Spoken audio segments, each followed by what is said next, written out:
Dear learners, welcome to my another new class, and this is about notice. That means how to write a notice. Yes, আমাদের আগের ক্লাসে আমরা কিন্তু আলোচনা করেছি যে notice is very simple, very easy, very precise. So নোটিসটা আমরা আজকে আরেকটু ডিফারেন্ট ওয়েতে দেখব। আসলে নোটিসটা খুবই সহজ, খুবই ছোট একটা জিনিস, লেখার একটা ফর্মালিটি রয়েছে, বাট ভেতরের কথাগুলো তুমি কিন্তু তোমার ইচ্ছে মতো চেঞ্জ করতে পারো। ইভেন দু একটা ফর্মালিটি আমরা তোমার কুইট করতে পারি অথবা অ্যাড করতে পারি।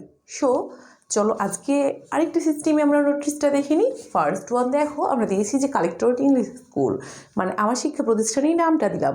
তোমরা অবশ্যই তোমাদের শিক্ষা প্রতিষ্ঠানের নাম দিতেও পারো, যদি মনে করো এখানে না দিবা কোনো অসুবিধা নাই, যদি কি না তোমার এটা ইন্টার স্কুলের জন্যই নোটিসটা হয়ে থাকে, যদি সার্বজনীন না হয়। ওকে, দেন এটা অবশ্যই নোটিস কথাটা উল্লেখ করবা, কারণ দিস ইজ নোটিস। আর আমি যেটা প্রথমেই বলেছিলাম যে নোটিশের জন্য একটা তোমাকে সুন্দর বক্স করতে হবে, আর বক্সের জন্য আমরা প্রথমে ফার্স্ট 3টা সাইডে দাগটা কেটে নিব, বাট নিচের সাইডের দাগটা ফাঁকা রাখবো, ওইটা সব লাস্টে গিয়ে করবো। আর অবশ্যই 1 পেজের মধ্যে আমরা নোটিসটা কমপ্লিট করব। অবশ্যই তোমরা নোটিশের জন্য শিরোনাম দিবা, কারণ শিরোনাম দেখে কিন্তু সবাই অ্যাট্রাক্টেড হবে, দিয়ে দেখবে যে আসলে ভেতরে কি একটু দেখি। তো দেখো শিরোনাম, school closed for 33 days। Wow, সবাই একদম 33 দিনের জন্য স্কুল বন্ধ, এই কী হলো ব্যাপারটা কি, সবাই কিন্তু দেখার জন্য একটা আলাদা আকর্ষণ জাগবে, তাই না? সো আমরা এখানে যে আন্ডারলাইনগুলো করেছি তোমরা চাইলে করতেও পারো, নাও করতে পারো, তবে অবশ্যই তোমার খাতার মিডল বরাবর লিখবে। দেন তুমি এখানে রেফারেন্স নম্বরটা দেবে। রেফারেন্স নম্বরটা এক এক স্কুলের এক এক রকম হবে। আমি এখানে জাস্ট একটা রেফারেন্স নম্বর দিয়ে দিলাম, সাপোজ এইটা।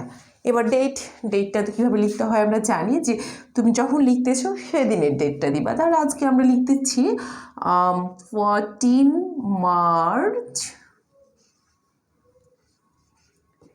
2020। ওকে, দেখো এবার মেইন কথাগুলো আমরা কীভাবে লিখতে পারি, যে is notified for general information.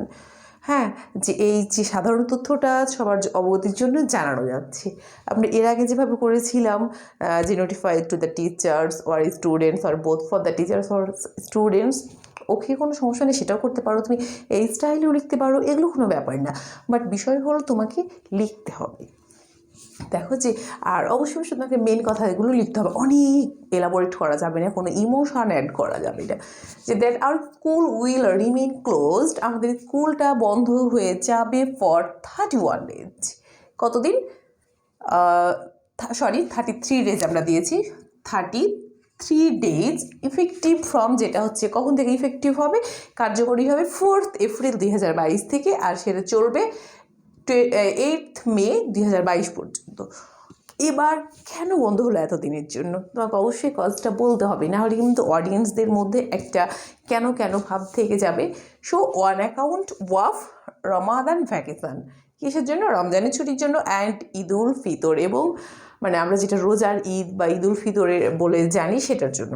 The school will start it's functioning from 9th মে 2020।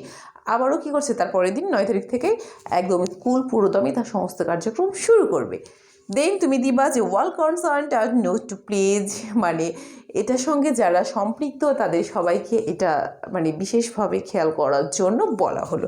এবার থ্যাংক ইউ, ধন্যবাদ আনতে তুমি কাকে দিবা, তোমার সিগনেচার অবশ্যই দিবা, সিগনেচারটা মিস করবা না, নাহলে কিন্তু এটা একেবারেই স্ট্রং হবে না। দেন তোমার নাম দিয়ে দিবা এবং তোমার ডেজিগনেশনটা দিয়ে দিবা। ওকে, যে প্রিন্সিপাল অফ দ্য স্কুল আর কলেজ আর হেড টিচার অথবা যে দিবে আর কি। তারপরে এবার লাস্ট ওয়ান, তুমি এই যে এইটা ক্লোজ করে ফেলো।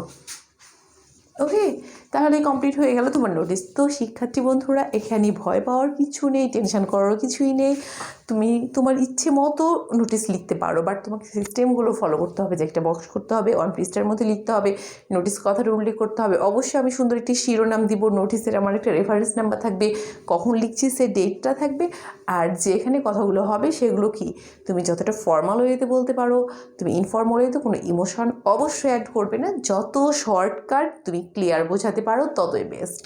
তো ডিয়ার লার্নার্স, আজ এ পর্যন্তই, দেখা হচ্ছে পরবর্তী কোনো এক ক্লাসে, ততক্ষণ পর্যন্ত সবাই অনেক বেশি ভালো থাকবে। আল্লাহ হাফেজ।